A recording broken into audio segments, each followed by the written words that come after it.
लेकिन मैं आश्चर्यचकित था कि ऐसा क्या हुआ कि हजारों लड़के रेलवे ट्रैक पर आ गए।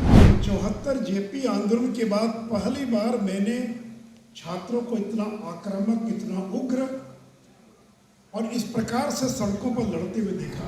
और जो शिक्षक जो बोल रहे थे वो कोई गलत नहीं बोल रहे थे। बिहार के अधिकारियों को मालूम भी नहीं था कि सर्टिफिकेट कैसे बनाना, लोग सर्टिफिकेट नहीं बनवा पाए। इतना गुस्सा आता है इन बड़े बड़े जो सरकारी पदाधिकारी को, इनको कोई जनता से मतलब नहीं है। अगर आपको 2 परीक्षा लेनी थी तो आप पहले दिन निकालते हैं विज्ञापन में, या अगर एनटीपीसी का जो रिजल्ट निकाला आपने, ये ईडब्ल्यूएस का सर्टिफिकेट, अरे जब भी कोई लड़का आय प्रमाण पत्र लेकर आता वो मान्य होना चाहिए। मुझे लगा कि ये रेलवे ये नेशनल थर्मल पावर का क्या करने लगा। मित्रों, ये जो छात्र यहाँ पर बैठे हैं, मैं एनटीपीसी के बारे में जानता भी नहीं था। पहली बार जब मैंने 25 जनवरी को एनटीपीसी पढ़ा, मुझे लगा कि ये रेलवे ये नेशनल थर्मल पावर का क्या करने लगा, या बाकी लेवल 1, 6 क्या होता, बाकी क्या होता, मुझे कुछ भी जानकारी नहीं थी। लेकिन मैं आश्चर्यचकित था कि ऐसा क्या हुआ कि हजारों लड़के रेलवे ट्रैक पर आ गए। अब पूरे बिहार में आंदोलन फैल रहा है, क्योंकि 74 जेपी आंदोलन के बाद पहली बार मैंने छात्रों को इतना आक्रामक, इतना उग्र और इस प्रकार से सड़कों पर लड़ते हुए देखा। तो मैंने राघवेंद्र को फोन किया, क्योंकि राघवेंद्र जी उसी इलाके में रहते हैं। किनारे हो जाओ, वो करने तो नहीं। तो मैंने कुमार राघवेंद्र को फोन किया, अभी मामला क्या है, केवल नौकरी का सवाल होता तो इतना बड़ा आंदोलन कैसे होता। मुझे पूरा विषय समझाइए। चाहूंगा कि इन्होंने मुझसे मिलकर 1 बार, 2 बार, 3 बार उसकी पूरी बात को समझाया। मैं दिल्ली में मिला जब अश्विनी वैष्णव जी से, वो भी आश्चर्यचकित आखिर हुआ क्या। यानी केंद्र की सरकार को भी मालूम था कि आखिर इतने छात्र उत्तेजित क्यों हैं, इतने आक्रामक क्यों हैं। और मुझे लगता है कि आज तक दुनिया में ट्विटर की इतनी बड़ी लड़ाई नहीं लड़ी गई होगी जितनी बड़ी लड़ाई आपने लड़ने का काम किया। 93 लाख 93 लाख और ट्विटर पर लोगों ने ट्वीट किया है। ये सामान्य लड़ाई नहीं थी। बिल्कुल डिस्टर्ब मत करो। अब मित्रों, जब गहराई में मैं गया तो मुझे लगा कि इसमें आरआरबी के शीर्ष अधिकारियों की लापरवाही है। जो रेलवे रिक्रूटमेंट बोर्ड के शीर्ष पर बैठे लोग हैं वो असंवेदनशील हैं, लापरवाह हैं, गैर जिम्मेवार हैं। उनको छात्रों के हितों से कोई मतलब नहीं है। उसने आज मैं ये मांग करता हूं कि भारत की सरकार आरआरबी के जो वरिष्ठ अधिकारी उनके खिलाफ सख्त से सख्त कार्रवाई करे। जिन लोगों ने छात्रों को सड़कों पर आने के लिए बाध्य कर दिया, जिनके कारण केंद्र की सरकार बदनाम हुई। अरे भैया, अगर आपको कोई संशोधन करना है तो विज्ञापन निकलने के 2 महीने, 4 महीने, 6 महीने के बाद कर दीजिए। और मुझे राघवेंद्र बताया कि सर, जब एनटीपीसी के लड़के रेलवे ट्रैक पर थे तो मुश्किल से 400-500 लड़के रेलवे ट्रैक पर थे। लेकिन 24 जनवरी को और 24 जनवरी को 11-12 बजे जैसे ही ग्रुप डी का ये आया समाचार ट्विटर पर या सोशल मीडिया पर कि अब 1 नहीं 2 परीक्षा होगी, तो संख्या बढ़कर 10,000 होगी। मित्रों, अगर मैं भी आपकी जगह होता तो मैं भी उसी प्रकार रेलवे ट्रैक पर पहुंच गया होता जिस आप वहां पर। ये तो छात्रों को कि आप बैल मुझे सिंह मार।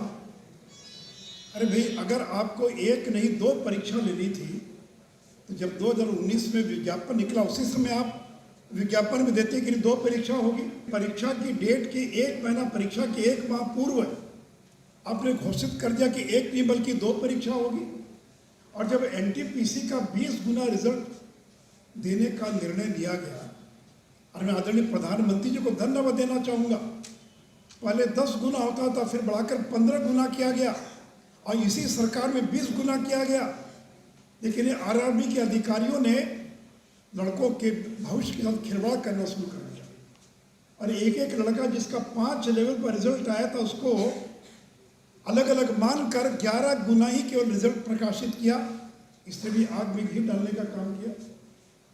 तो इसलिए मित्रों, में जब उसकी पूरी गहराई में गया तब मैं अश्विनी वैष्णव जी से मिला, और अश्विनी जी ने कहा कि सुशील जी, मैं कंपटीशन में बैठने वाले छात्रों के दर्द को जानता हूँ, क्योंकि मैं भी आईएएस की परीक्षा मैंने दी है। कितनी मेहनत करनी पड़ती है, कितना समय लगता है, घर वालों को कितनी परेशानी होती है। और जब एक एक बात को मैंने समझाया तो मैं धन्यवाद देना चाहूँगा अश्विनी वैष्णव जी को। उन्होंने कहा कि सुशील जी, आप जाकर छात्रों को वीडियो कॉल से बता दीजिए कि केंद्र की सरकार आपकी सारी बातों को मानने के लिए तैयार है। और उनको जिस तरह से बिहार बंद का आह्वान किया गया था, वो उम्मीद लगाए बैठे थे कि लड़के हजारों की संख्या में सड़कों पर आए थे। लेकिन जैसे ही मेरा वीडियो वायरल हुआ, और मैं धन्यवाद देना चाहूँगा रहमान सर को और अन्य शिक्षकों को, जिन्होंने उसी रात वीडियो पर अपना संदेश देकर छात्रों से कहा कि आपको बंद में भाग लेने की आवश्यकता नहीं है। जब केंद्र की सरकार ने आश्वस्त कर दिया है कि समाधान होगा, और मैं धन्यवाद देना चाहूँगा बिहार के छात्रों को कि हम लोग के आह्वान के बाद बंद के दिन एक भी छात्र सड़कों पर नहीं गया, एक भी लड़के सड़कों पर नहीं आए, कहीं कोई हिंसा नहीं हुई। मेरे मित्रों, शांति में जितनी बड़ी ताकत, उतनी बड़ी ताकत हिंसा में नहीं है। मुझे अभी तक याद है, मैं जब आपकी उम्र का था, मैं पटना साइंस कॉलेज का विद्यार्थी था। मैं पटना विश्वविद्यालय छात्र संघ का निर्वाचित महामंत्री था, और मैंने जेपी आंदोलन को देखा है। और जब जेपी आंदोलन 18 मार्च को शुरू हुआ, आज का जो हिंदुस्तान टाइम्स की ऑफिस है, हिंदुस्तान, उसकी दफ्तर को लोगों ने जला दिया, आर्यवर्त को जला दिया लड़कों ने, जेजी कार को, राजस्थान होटल को जला दिया, पटना में कर्फ्यू लग गया, गोली चली, 1 दर्जन लड़के मारे गए। पूरे बिहार में 1 दर्जन जगह कर्फ्यू लग गया, जगह जगह गोलियां चल रही थी। ऐसा माहौल मैंने आज तक जिंदगी में नहीं देखा था। और तब हम लोग गए थे जयप्रकाश नारायण के पास कहने के लिए कि जयप्रकाश जी, अब ये आंदोलन हम नहीं चला सकते, लड़के हमारे नियंत्रण में नहीं हैं, आप इसका नेतृत्व कीजिए। और वो 74 साल का बूढ़ा जयप्रकाश नारायण, उसने आंदोलन का नेतृत्व स्वीकार किया और पहला नारा दिया, हमला चाहे जैसा होगा, हाथ हमारा नहीं उठेगा। और जो लड़के कल तक पत्थर चला रहे थे, वो सड़कों पर आ गए, और अहिंसक आंदोलन का ये परिणाम हुआ कि दिल्ली का तख्ता पलट गया। जिस इंदिरा गांधी की सरकार को कोई पलट नहीं पाया था, बिहार के छात्रों ने शांतिपूर्ण आंदोलन के द्वारा दिल्ली के तख्त को बदल दिया। इंदिरा गांधी चुनाव हार गई, संजय गांधी चुनाव हार गए। तो मित्र, ये ताकत है। जब गांधी सड़कों पर निकलता था तो लाखों लोग उसके आंदोलन में शरीक होते थे, क्योंकि जो आम आदमी है वो पत्थर नहीं चला सकता है, जो लड़कियां हैं, महिलाएं हैं, वो पत्थर नहीं चला सकते। हिंसा का काम 2-4 गिने चुने लोग कर सकते हैं, लेकिन इसमें जो ताकत है, इसलिए मैं बिहार के छात्रों को खास करके धन्यवाद देना चाहूँगा कि आपने बिहार को जलने से बचा दिया। आपने बिहार को हिंसा की आग में आपने बचा लिया। मेरे मित्रों, मुझे मालूम है कि कई छात्रों पर मुकदमा हुआ है, कई शिक्षकों पर भी मुकदमा हुआ है, लेकिन मित्रों, मुकदमे से डरने की जरूरत नहीं है। अगर मेरे पर मुकदमा नहीं होता, मैं या बैठे लोगों को शायद नहीं मालूम होगा कि मैं अपनी जिंदगी के 24 महीने जेल में मैंने बिताने का काम किया, 2 साल। और बिहार की शायद ही कोई जेल होगी, लेकिन कोई चोरी करके, कोई भ्रष्टाचार के आरोप पे नहीं, बल्कि सरकार के खिलाफ लड़कर मैं जेल गया। इसलिए केस मुकदमे की चिंता मत कीजिए। अरे कोई मर्डर का मुकदमा थोड़ी है, ये तो आंदोलन का मुकदमा है। बेल हो जाएगा, आज न कल बेल हो जाएगा। और मैं सरकार से भी बात करूंगा कि सहानुभूति पूर्वक, और जो शिक्षक जो बोल रहे थे वो कोई गलत नहीं बोल रहे थे। ठीक है, बोलने का तरीका अलग हो सकता है, आवेश में लोग बोल रहे होंगे, लेकिन जो शिक्षक और बोल रहे थे ट्विटर और फेसबुक पर या वीडियो, वो कोई गलत बात नहीं, वो जो सही बात थी उसी का वो विश्लेषण कर रहे थे। इसलिए मैं बिहार की सरकार से भी आग्रह करूंगा, इन्हीं छात्रों शिक्षकों की बदौलत आज नीतीश कुमार हैं, सुशील मोदी हैं, और आज देश के चाहे वो प्रधानमंत्री हों या और कोई हो, ये आपके बदौलत है, आपके कारण है। और दूसरा,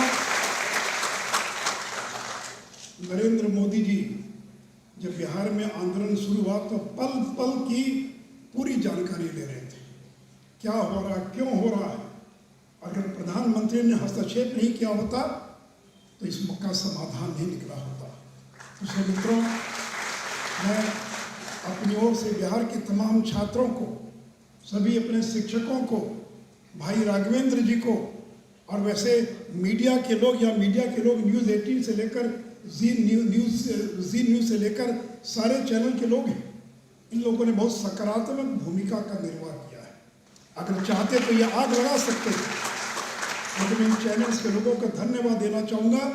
इन चैनल से बहुत ही पॉजिटिव और भूमिका का निर्वाह किया है। तो इसलिए मित्रों, मुझे तो उसी दिन अश्विनी वैष्णव जी ने कह दिया था कि ग्रुप डी की 2 नहीं बल्कि 1 परीक्षा होगी। और औचित्य क्या, ये कोई IAS की परीक्षा है, 10वीं के लड़के और 4th ग्रेड की नौकरी, और उसके लिए उसको 2-2 परीक्षा देना पड़े, इसका क्या औचित्य है। और एक छात्र एक रिजल्ट क्यों नहीं हो सकता है। और एक बात मैं और बता दूं, नॉर्मलाइजेशन को लेकर भी तरह तरह का भ्रम रहता है, लेकिन आप अगर विज्ञापन को पढ़ेंगे जो प्रकाशित हुआ है, सरकार ने यह भी ऐलान किया कि नॉर्मलाइजेशन की नई प्रक्रिया लागू करने का निर्णय लिया है, जो JEE वगैरह में होता परसेंटाइल के आधार पर, ताकि वह भी भ्रम जो छात्रों का और दूर हो सके। फिर चाहे मेडिकल स्टैंडर्ड की बात है या फिर EWS के सर्टिफिकेट की बात, माने इतनी छोटी छोटी बातों को इन शीर्ष अधिकारियों ने उलझा दिया। और मैंने जब फ़ोन किया तो कहते हैं, सर हमने तो विज्ञापन में लिख दिया था कि अगर चाहेगा RRB तो संशोधन कर सकता है। तो मैंने उनको कहा कि 3 साल बाद संशोधन कीजिएगा, आपको अधिकार का मतलब ये थोड़ी कि जब मन न्याय कर दीजिएगा। अगर आपको 2 परीक्षा लेनी थी तो आप पहले दिन निकालते हैं विज्ञापन में, या 2 महीने बाद, 4 महीने के बाद, या अगर NTPC का जो रिजल्ट निकाला आपने, ये EWS का सर्टिफिकेट, अरे जब भी कोई लड़का आय प्रमाण पत्र लेकर आता वो मान्य होना चाहिए। आप कहते कि 2019 का जो EWS का सर्टिफिकेट है, उसी समय EWS लागू हुआ था, बिहार के अधिकारियों को मालूम भी नहीं था कि सर्टिफिकेट कैसे बनाना, लोग सर्टिफिकेट नहीं बनवा पाए। यानी ऐसी ऐसी चीज़ों को, तो मुझे तो कई बार इतना गुस्सा आता है, इन बड़े बड़े जो सरकारी पदाधिकारी को, इनको कोई जनता से मतलब नहीं है, इनको कोई जनता की नब्ज से, और इनका न तो हक है, ये नौकरशाह है, और ये जो नौकरशाह हैं इनको जनता से मतलब नहीं रहा।